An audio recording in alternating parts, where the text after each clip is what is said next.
कल्पना कीजिए कि आप एक नदी की परिक्रमा के उद्देश्य से सुदूर बसे घने जंगलों में उस नदी के दर्शन करने के लिए, नदी में स्नान करने के लिए पहुंचते हैं और वहां जाकर आप क्या देखते हैं? वहां जाकर आप देखते हैं कि नदी तो पूरी तरह से सूख चुकी है। उसमें पानी का नामो निशान तक बाकी नहीं है। तब कैसा महसूस करेंगे आप? आपके साथ ये घटना हुई हो या ना हुई हो, हिंदी साहित्य के जगत में नर्मदा पुत्र के नाम से ख्याति प्राप्त स्वर्गीय श्री अमृतलाल वेगड़ साहब के साथ ये घटना हो गई। नर्मदा की परिक्रमा का सबसे खूबसूरत दस्तावेजीकरण अगर हिंदी साहित्य जगत में और गुजराती साहित्य जगत में किसी ने किया है तो वो है अमृतलाल वेगड़ जी। नर्मदा की परिक्रमा करने के बाद उन्होंने नर्मदा की सहायक नदियों की परिक्रमा करने की ठानी और सहायक नदियों की परिक्रमा करते समय नर्मदा की एक सहायक नदी शक्कर की परिक्रमा करने जब वो सुदूर जंगलों के बीच पहुंचे तो वहां देखकर वो हैरान हो गए कि शक्कर नदी जो नर्मदा की प्रमुख सहायक नदी है, वो उस समय जिस समय वे उस स्थान पर पहुंचे थे पूरी तरह से सूखी हुई थी। नदी सूखी हुई थी वहां तक तो बात ठीक है। नर्मदा की ये परिक्रमा वासी जब पैदल पैदल नदी के तटों के साथ चले तो वो देखते हैं कि सूखी हुई नदी को भी मनुष्य का लालच छोड़ नहीं रहा।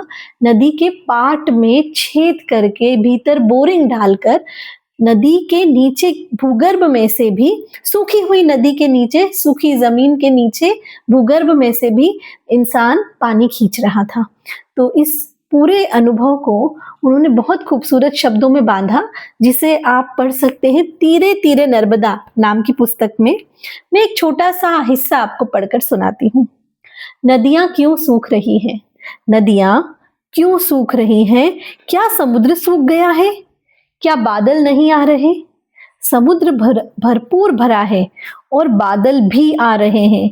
बादलों का कारवां सुदूर समुद्र से पानी लेकर आता है, लेकिन उसका दोस्त जंगल ना रहा।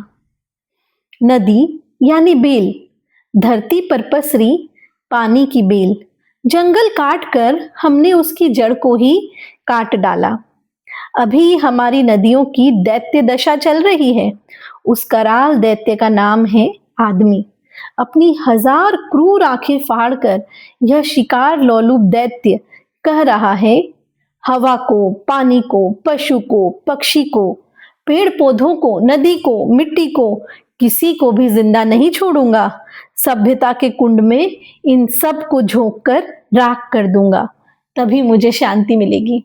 हम मनुष्य सच में प्रकृति की कुछ चीजों के लिए दैत्य ही बन गए हैं। जहां सूख चुकी नदी के पाट से भी पानी खींचने से हम कतरा नहीं रहे हैं, जंगलों को लगातार काट रहे हैं, पहाड़ों को खोद रहे हैं, तो कहीं ना कहीं वेगड़ साहब ने जो भी कहा सच ही कहा।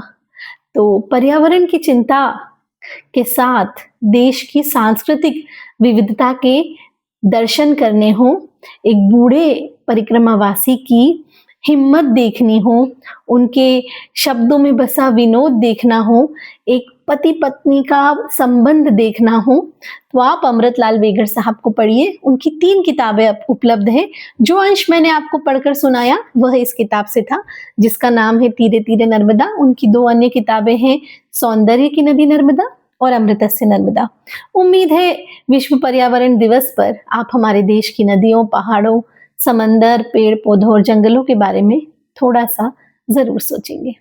और अगर इस तरह की सामग्री आपको पसंद आती है तो मेरे चैनल पर बार बार लौट कर आने के लिए इस चैनल को सब्सक्राइब करना मत भूलिए। नमस्कार।